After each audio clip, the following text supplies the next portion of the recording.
medicine and writing both seem to be two lifelong commitments that you have made. And how did these worlds come together for you? If we could start there. So writing came much later in my life. So I'll start with medicine in the Perfect. chronological sequence.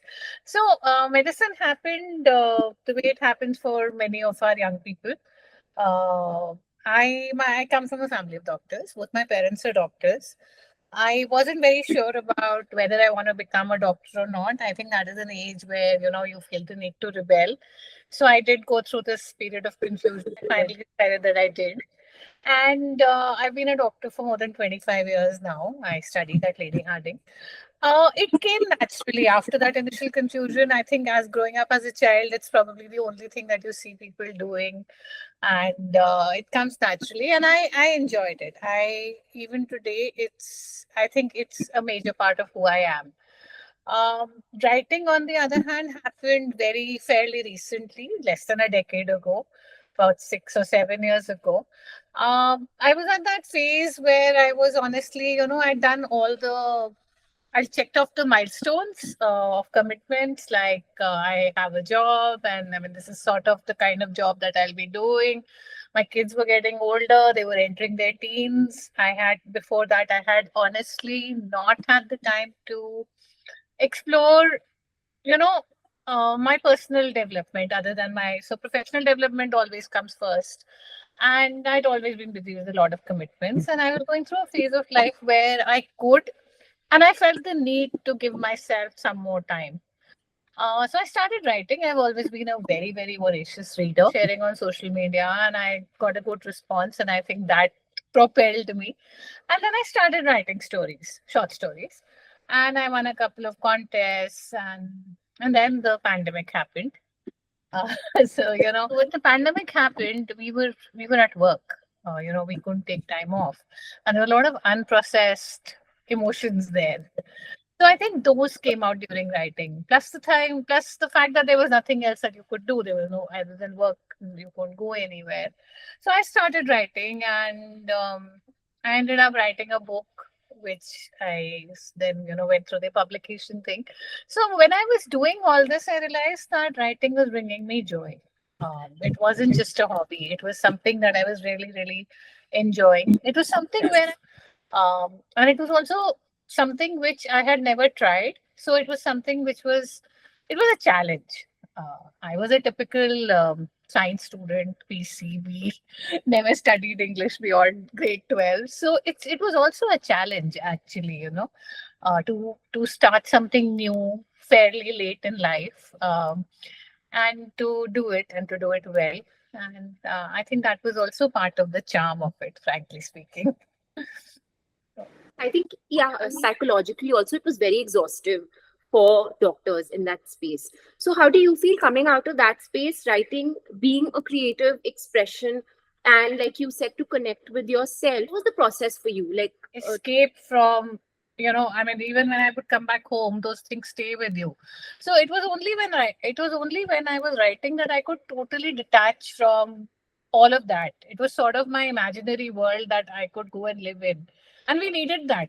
I mean, honestly, the world was so harsh and so bad that I was creating this little soft place for myself where everything is nice, because I didn't see that happening in reality. So it was an escape, because that was the time of the day or the time of the week when I could really forget all those things, and other responsibilities, because those also don't go away. But writing is when you just put those aside and you say, okay, for this 1 hour, let me give myself to this activity. For me, it's sort of meditative. I don't usually meditate. I have too much going on in my head. So this is the closest that I get to actually meditating, where I forget the rest of the world. like you've just mentioned that it's meditation. It was an escape. Now we're in better times, and I'm sure that even over the years, everybody seems to evolve themselves. So how is that space now evolved? Is it today also a way of coping, or more, or is it more lived experience, and now finding more joy in it's like being more in it consciously and not just as an escape route? Is that where your writing is now slowly molding you towards? Yes, in many ways, yes. But also what I want to say here is that there may not be something as big as a pandemic going on, but there's always things happening. So my writing is a response. My writing is a response to whatever's happening around me. If I see, for example, my I wrote a book on women's identity because that's what I was seeing and registering around me. So it's my response to the world, and the world will always have enough triggers and enough stimuli for us. I think writing is how I process those. So yeah, but it's definitely more. It's not so much of a drill like, oh, I have to sit so that I can escape this.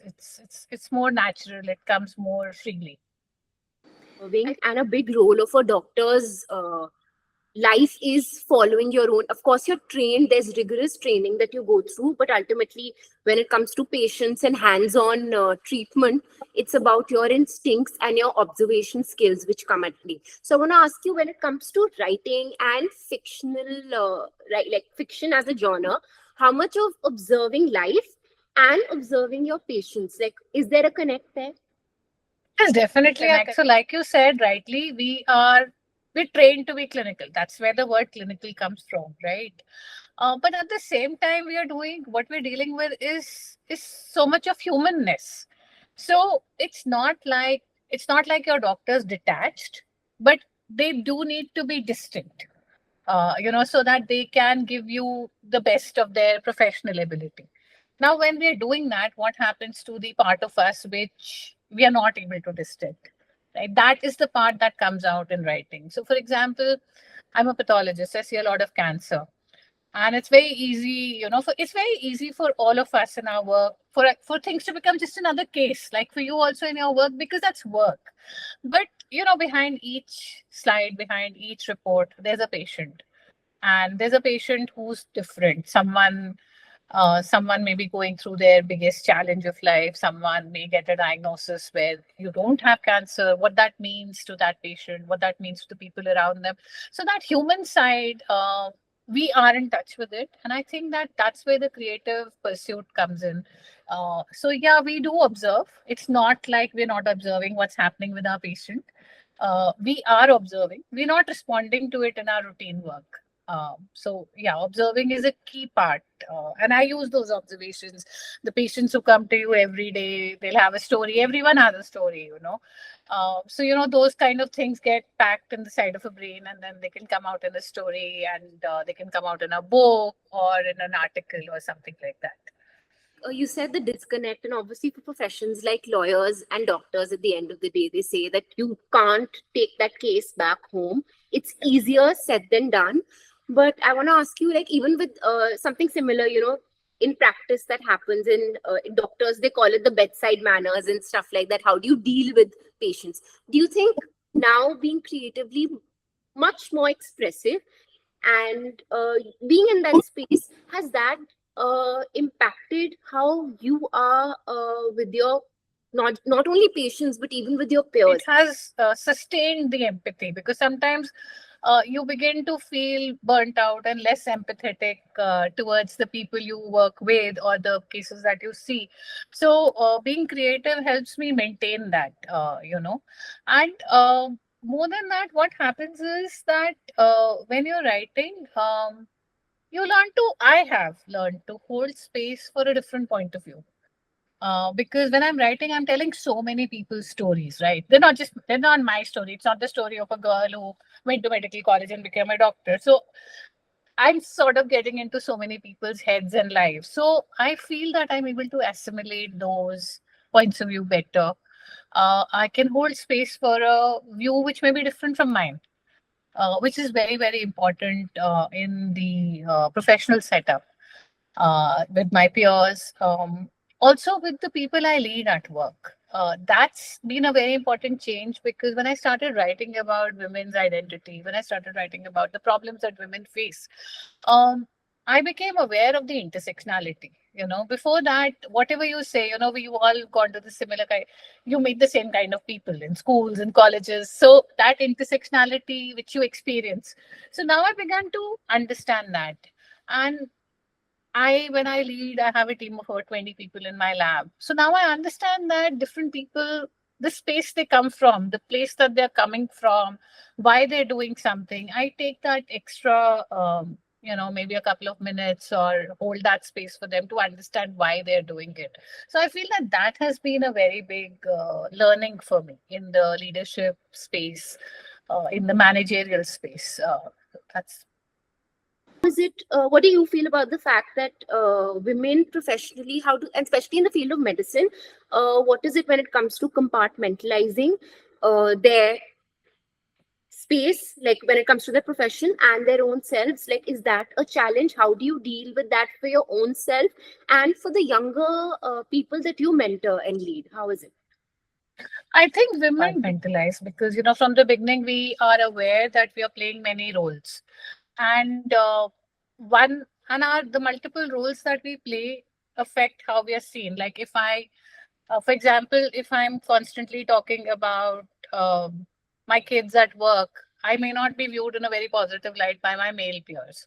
So I think women do feel the need because they are judged for everything they do and everything they don't, both, and the rules are different. If a woman is talking not constantly, even if she mentions issues at home with childcare or with her children, it will be taken as that, oh, she's not committed enough to the job or to the task at hand. But whereas the man will be someone, oh, see, he's doing so much and he thinks about all this. So I think we are very aware of that. So we do compartmentalize. But having said that, I think it's important for us to try not to. Because we are a sum of our identities. I cannot, leave alone being a mother or a homemaker or a caregiver. I cannot even separate now being a doctor and a writer. So I think that if we internalize this, that we are the sum of our parts and more, and we try not to compartmentalize, we show up more authentically, which may or may not be liked by others. But then that's not for us to worry about. So I think that we should try not to compartmentalize as far as possible. We are who we are. We are doing a task, we are getting the job done. It's just that I think the inherent stereotypes, the expectations of us, especially as we get more and more senior at work, they make us compartmentalize. I think that's human nature. It's an exercise that you keep doing with yourself, and you will realize that when you don't and you show up completely and more authentically, you feel better. So that's how I view it. Because it's not just your writing which also speaks of this, but also how you are yourself living life. And how does one balance? One could call this as worldly wisdom being imparted by you, but I'm sure with the experiences in life you've gathered, not just in your professional space, but I'm sure even your personal life. Uh, how do you, to a young, let's say a young doctor who's facing the pressures of not just entering the profession but even our own self, and like you said, we all would want to and we should aim for being our true selves and honest selves. How would you guide a person let's say somebody in their mid 20s? How would you go about that? What I want to say here is that this whole balance thing, no, um, the work-life balance, it's like a seesaw. By definition, it's very precarious. So if you wanted to hold it, you constantly have to, you'll never be at rest. So I'm not a fan of the balance word. For me, I would say just accept two things. That it's a dynamic. The work-life relationship that you will have will always be constantly changing, and that's okay. At some point, work will take precedence. At some point, so-called life will take precedence, and I'll come to that life part. And you don't have to believe that women can have everything. No one can have everything. Everyone's picking most things in life are trade-offs, and most things are trade-offs in the moment. So you have to pick whatever seems more authentic, more real, and more important to you at that point of time. balance is precarious. Don't aim for it because you'll get exhausted constantly balancing. Balance to ho jayega, but you will be the exhausted person maintaining that seesaw. It's dynamic, like I said. There are phases. Women also need to keep in mind their fertility, their entire life cycle. Those are real challenges that men don't face. So it will be dynamic. There will be phases where one of the two things have to take a step back. And what I want to say about the life work life balance, I if mentioned in the beginning, if you remember that I had never cultivated a hobby till I think I was 40. So that's what I want to say about work life balance. When we say life, we all know what work means, right? But when we say life, this life is very different for a man and a woman. When a man, and it's very good for men to look for work life balance and they're looking for it, we're seeing that change. And I think that's very, very good. But even today, there is a gap. The gap is this: when a man says he's looking for work life balance, he'll get some amount of time in which he will devote himself to caregiving or chores or whatever. And there will be some time which will be his alone. And for a woman, this time, which will be hers alone, is almost non existent. So her life is marriage, maternity, motherhood, right? She's not really got the time for herself, even though she might have had a job which gives her a better work-life balance. So you have to be very aware of this. These are responsibilities allotted to us by gender, not even by society. And we want to do a good job, right? But you have to, when you're looking at work-life balance, try and get a little bit of your own life in that life. A hobby, a passion, something that makes you feel alive. uh, you may get less time to give into it, but even if you do it little, you will have something to go back to. And that's another trend which is good these days. Young people are following their hearts, and I think that that's very important. So that's my thing about work-life balance. You can't have it all. Don't try. No one cares. There's no point punishing yourself to have it all. Just decide on what's more important right now and do it. And time will, tell whether it was important or not. Just go ahead and do it. You said something about it being a seesaw. So there are ups and downs. With the younger generation, specifically the Gen Z, everybody says that they are very certain on their decisions. So, say if they don't like a work environment, they call it out for that. But I want to ask you this: what would you say, what's your take on this? Should one draw such a hard line? Like, let's say if there's a work, there's this entire conversation going which says that the millennials will not quit a toxic work environment. They'll somehow manage their way around it. They'll adjust themselves. They'd still want to work. But the Gen Z is going to call it out and probably walk up to the superior and say, you know what, here's my resignation. I'm done with it, and check them for their toxicity. So, how does one, with your experience, have a take on this? Hats off to the youngsters. So they, I think they're much more sorted than we give them the credit for. Honestly, I think they know a lot more than we did. Um, they're a lot more aware. They're a lot more focused on their mental health. All that is very important. All those millennials you spoke about who will not quit the toxic job, they their mental health is really suffering and they probably don't even know it. So I think it's very good for them to be able to call out things. I think it's very good for them to be able to express themselves, to have the language, to have access to the language. Uh, but but and also that is a time of that. It's a function of that age. If at that age you are not so definite and so full of conviction, then when will you be? I mean, some things come with age, right? So I think that is all good. There's only one, there's only just this little disclaimer that you can't exist in a vacuum, right? That's one thing. So you have to be aware that if you're quitting this job, what's next? And the second thing is that you have to be very careful that what you're saying, the language that you're using, the feelings that you are they genuine? Because the problem is that there's a lot of oversimplification also happening.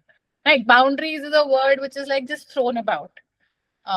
So you have to go to the depth of something. But if something's not okay, try and understand why it's not okay. Read about it, talk about it, try and sort it out. Don't be impulsive. I'm not saying that don't quit a job which is toxic, but be sure that the job is really toxic.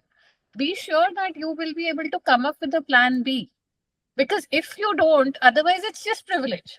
I mean, if you just throw these things as excuses because you have a backup, and your backup is going to be the millennials who are still doing the jobs, right? So if you're sure about yourself, I mean, I honestly, I'm very impressed with the youngsters because they have the guts. They have the guts to walk away even from non-toxic jobs to start something, to follow their heart. I think the world is in great hands as long as they just have a little bit of patience and a little bit of discrimination in what they are doing. That's all. I think I didn't even know that no is a sentence when I was younger. I'm being very honest. So I mean, I love it when the kids, they do over say some things, and like I said, especially with Instagram, the whole oversimplification thing worries me. But I think they'll find their way. They're a great generation. And what about of medicine? I mean, this is something even I'm curious about because law faces this. There's this entire mentality in law that you have to slog it off, especially when it comes to litigation. You're expected to put in grueling hours. It makes work extends. Somewhere you even take pride in the fact that you're overworking yourself. And when a younger person, specifically say a 20-something-year-old, now checks upon it or with their senior, their question for on the lines of it being, it being about insubordination. So is that something which even the medical space faces with youngsters? Because you could be good, you could be really good and skilled with your work, and that's what a lot of people, even we realize, they're good with their work. Their ideas and their way of life may be bang on, like you said, that the world's in a, it's in good hands. But the difference that comes across generations is lived experience. Do you Yeah. think that sometimes, and ultimately, lived experience beats uh, how to, strike that balance towards even approaching professional life? And True. And it's not just about the working. Medicine is similar. We have that problem, but not just with working hours. We have that problem about how the young doctors of today are preparing for work. I mean, ask a question and a tablet comes out. I'll ask, okay, can we find a paper related to this? And they would have done the reading, but they'll take out their mobile phone, and I'll be like, I can't read on this. So I think, yes, that I won't say it's a problem, but it's a reality. Also, but what you said was nothing beats lived experience. Okay. But to understand that, you have to live that experience. You can't tell people that. Got it? If you keep telling them that, they'll think you're just an old fuddy duddy. And they probably do. They probably already do. So the way to do that is to give them some space.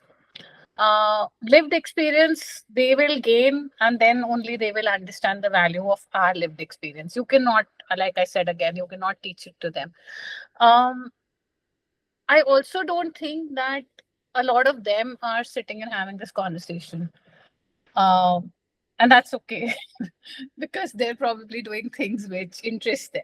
But why I'm saying this is because that means that the pace setting has to come from the senior.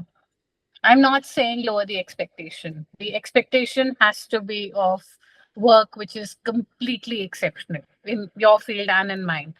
But we will have to try and make some space for how they work, even if we're not very happy about it, even if we go back and talk to our peers, oh my God, yeah, this is how they're working. Uh, I don't think asking anyone to change helps. So we have to hold that space for them. We have to try and, like, I just tell them, I just laugh. I'm like, I'm too old to read on the phone. Can I please have a printout? Can I please have a printout? And I will the third time. So that is probably the only way. It's a new generation. Every generation has their own expectations. I think we should or not as immaterial. I think we have to give them the space to develop in the way they want without lowering our expectations, because And I think that they will get it, but they will see this is a generation which is completely digital. I mean, compared to mine. So you can't expect them to, and the moment you tell them कि हमारे time पे Google नहीं होता था, they're already looking at you as if, you have this long दाढ़ी and you're like 200 years old. So what I'm trying to say is you've already lost them. So to build that connection in a way it is our responsibility as a mentor, right? In your professional life, I think you come across as a person who's always ready to learn and to evolve for the better. That's the sense that I can gain.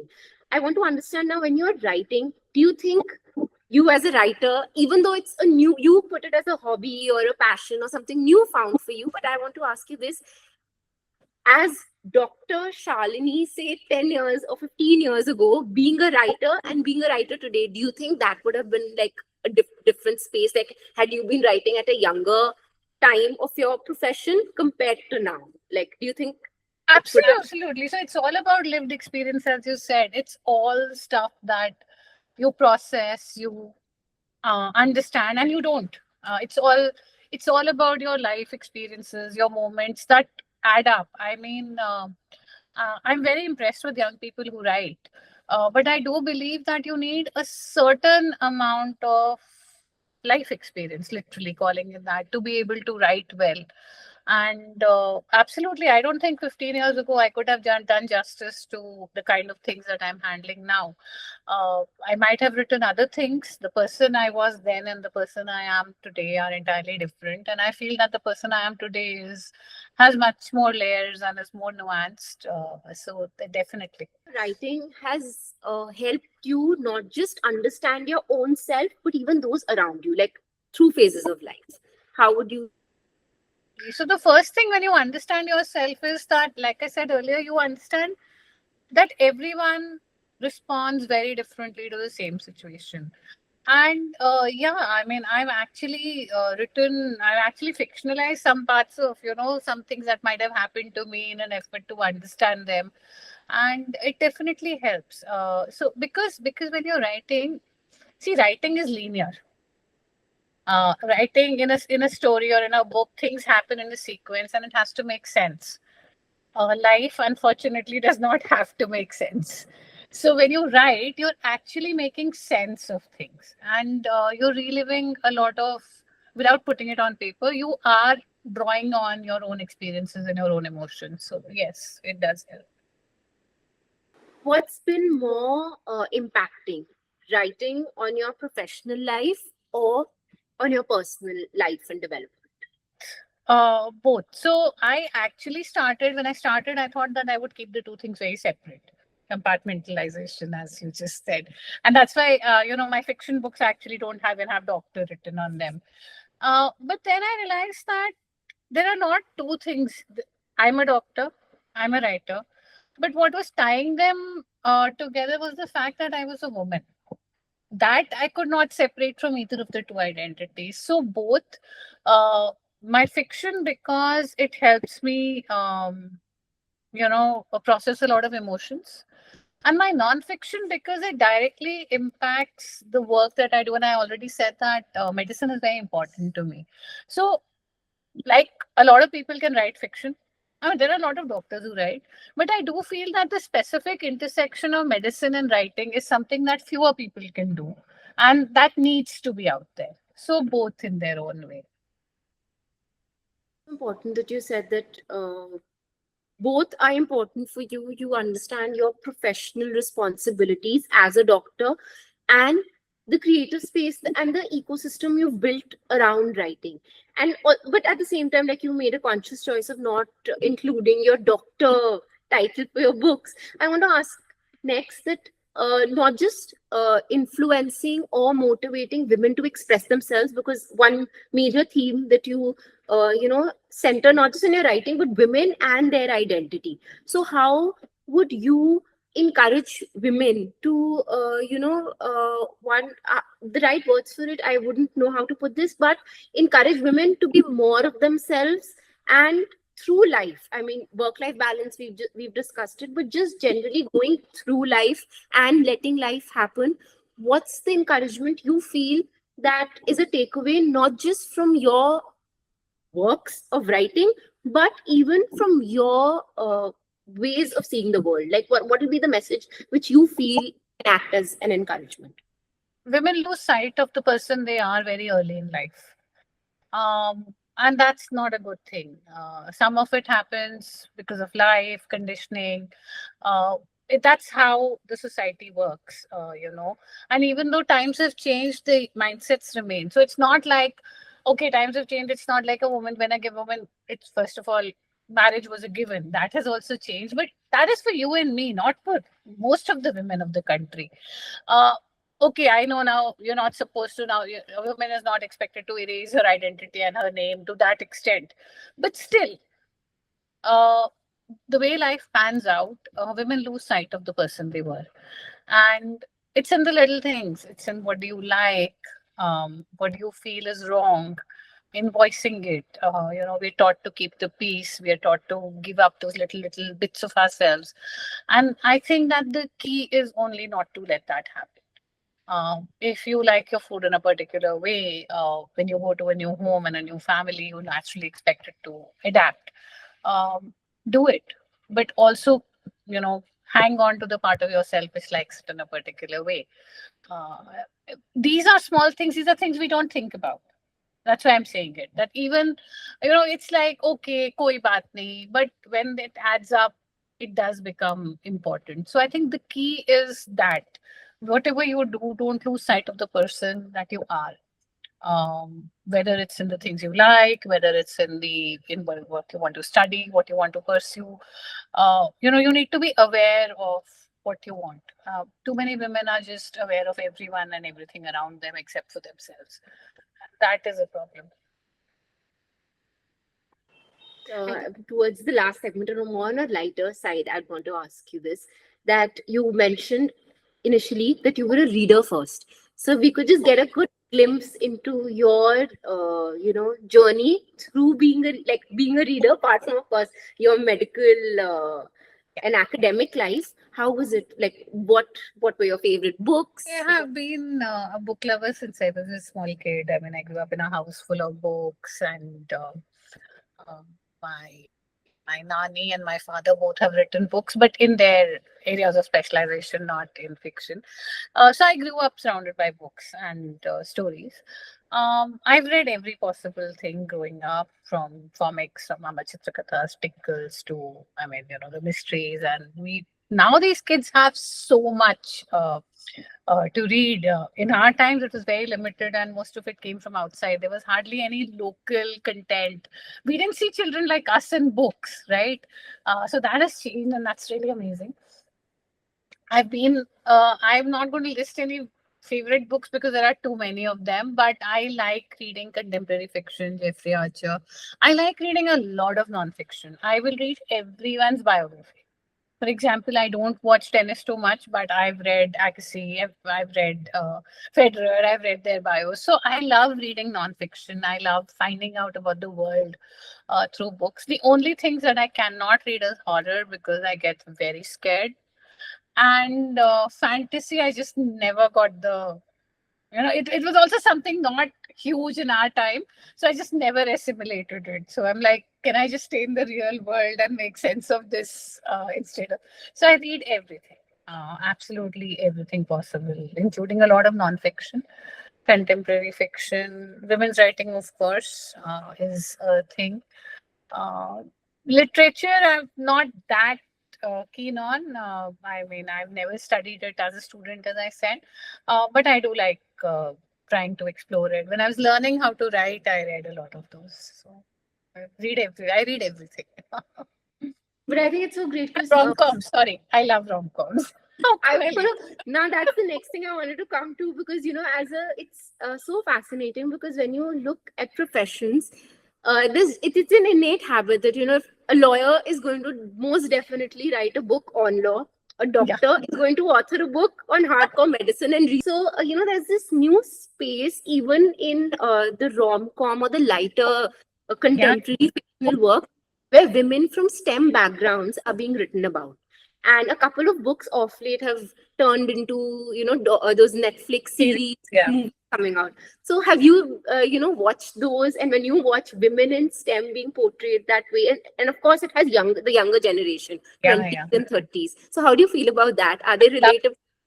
I love it. I mean, I absolutely love it. And not just that, you're seeing the homosexual relationships come up in rom-com. It's like so normalized. And women in STEM, you have rom-coms.